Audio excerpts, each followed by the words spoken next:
था कि बहुत तेज रफ्तार से दौड़ने के बाद ऑटो शेयर थोड़े से थके हैं। डिफेंस वाले शेयरों में कमजोरी थोड़ी सी आई है। पावर वाले शेयर भी थोड़ी सी उनकी पावर कम पड़ी है, लेकिन ऐसा नहीं कि उनके फंडामेंटल कुछ खराब हो गए हैं। बाजार का कुछ माहौल ऐसा रहा है और चूंकि बहुत तेज रफ्तार से चले थे तो वैल्यूएशंस वहां पर बड़े आकर्षक हो गए हैं। ऐसे शेयरों की भी पहचान करने की कोशिश करेंगे। मयूरी जी, इस सेगमेंट से जिनका मैंने जिक्र किया, क्या कोई शेयर है जहां पर आपको लगता है कि पोटेंशियल काफी ज्यादा है और पोर्टफोलियो का पार्ट जरूर होना चाहिए? Afternoon, Abhishek ji. Afternoon, Vivek ji. And afternoon to Abhishek ji as well, the other Abhishek ji. All your viewers at ET Now Swadesh. आपको दिवाली की ढेर सारी शुभकामनाएं. Hope this year is a very healthy, wealthy and a prosperous one.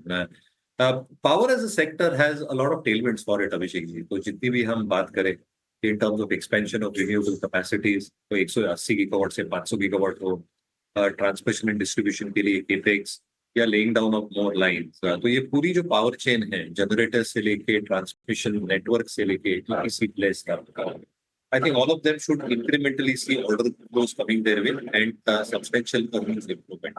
इसमें से जो हमें पसंद आ रहा है, जो हमने दिवाली पिक्स में और हमारे वॉच लिस्ट पे रखा है, वो केईसी इंटरनेशनल है। तगड़ी ऑर्डर बुक है 32,000 करोड़ की, जिसमें से 16,700 करोड़ टी&ए सेगमेंट में ऑर्डर है। ट्रांसमिशन एंड डिस्ट्रीब्यूशन सेगमेंट में जो केपेक्स लगेगा अगले 4 या 5 वर्षों में, वो काफी सिग्निफिकेंट होगा in lieu with the expanding power capacity as well. और इसलिए आई थिंक एक्सपेक्टेशन हम यही बना के रख सकते हैं कि जो डोमेस्टिक ऑर्डर विन्स हैं टी&डी सेक्टर को लेके, जो एग्जीक्यूशन है और जो मार्जिन पे ये काम होगा, ये काफी बेहतर होने वाला है। जो ओवरसीज ऑर्डर बुक है टी&डी सेगमेंट को लेके, whether it's the SAE operations और the Middle East operations as well, इसमें भी आई थिंक अच्छा खासा इजाफा देखा गया है and number should probably show a steady state improvement. Apart from टी&डी, आई थिंक जो इनके पास सिविल का काम है, जो मेट्रो लाइन का काम है, जो वाटर ट्रीटमेंट का काम है, जो डेटा सेंटर्स बना रहे हैं, तो ये जो पूरी इंफ्रा थीम है और जो मैन्युफैक्चरिंग थीम है, जो भारतवर्ष को अगले 10 वर्षों में एक बहुत बड़ी सुपर पावर करेगी, ये जो ग्रोथ वेक्टर्स हैं केईसी के लिए are in the right area. और इसके साथ साथ आई थिंक जो बैलेंस शीट स्ट्रेंथ है, ये काफी तगड़ी है। बहुत ज्यादा लेवरेज है ही नहीं। एक्सपेक्टेशंस है कि जो स्टेडी स्टेट ग्रोथ होगी रिटर्न रेशियोज में, ये अच्छी खासी होगी। और इसलिए हमें लगता है आई थिंक केईसी जैसा स्टॉक एक बहुत बड़ी प्रॉक्सी बन सकता है कि पूरे भारतवर्ष की स्टोरी। 9 महीने से 1 साल का लक्ष्य है, हमें लगता है 18 से 20% का एक अपसाइड ये स्टॉक में बिल्कुल। ठीक है, पावर इंफ्रा से जुड़ी हुई ये कंपनी है और 950 रुपये के आसपास के भाव हैं केईसी इंटरनेशनल के। और अगर हम इसमें रिटर्न की बात करें तो संभावित रिटर्न आप मान के चलिए, बहुत ज़्यादा नहीं, बट 20% के आप रिटर्न जोड़ सकते हैं।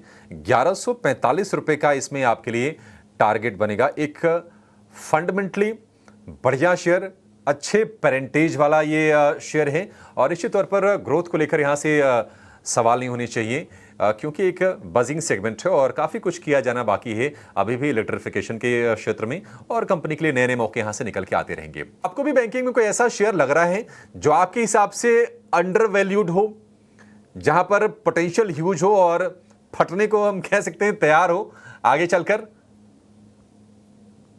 तो पता नहीं, बट आई थिंक अर्निंग जरूर कंपाउंड हो सकती है, तो उसके हिसाब से मुझे लगता है I think Karur Vysya bank का एक अच्छा विकल्प हम इंक्लूड कर चुके हैं हमारे मॉडल पोर्टफोलियो में। क्लियर डिस्क्लेमर, नंबर्स काफी शानदार थे, तो अगर आप quarter on quarter year on year देखें, निम्स काफी स्टेबल रह चुके हैं।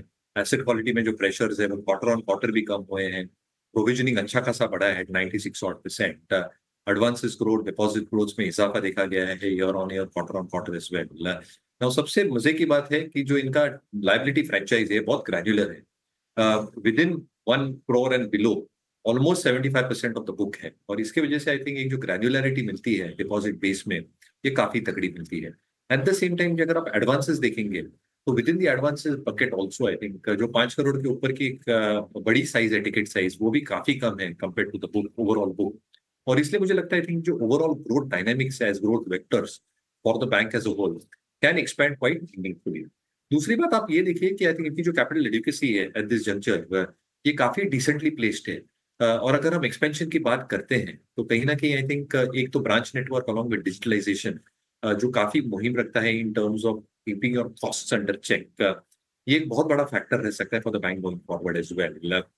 लास्ट बट नॉट द लीस्ट, जो रिटर्न रेशियोज है बैंक ने प्रेजेंट किए हैं दूसरे तिमाही में, यहाँ पे भी because of all these factors expansion देखा जा सकता है और देखने मिलेगा।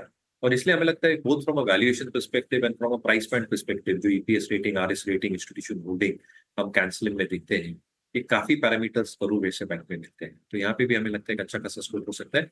जैसे मैंने डिस्क्लेमर में कहा था, ये स्टॉक मेरे पर्सनल होल्डिंग नहीं है, क्लाइंट्स को रिसर्च मोड में करनी। ठीक है, तो करूर वैश्य बैंक हो गया। अच्छा वैल्यूएशन है और इसमें इंस्टीट्यूशनल इन्वेस्टर्स की बात करें 37% के आसपास का हिस्सा है। सॉलिड बैंक अच्छा पोटेंशियल, 270 रुपए के एक कंजर्वेटिव टारगेट हम कहेंगे और 225 रुपए के आसपास का प्राइस है, 1 साल के लिए आपको रखना है।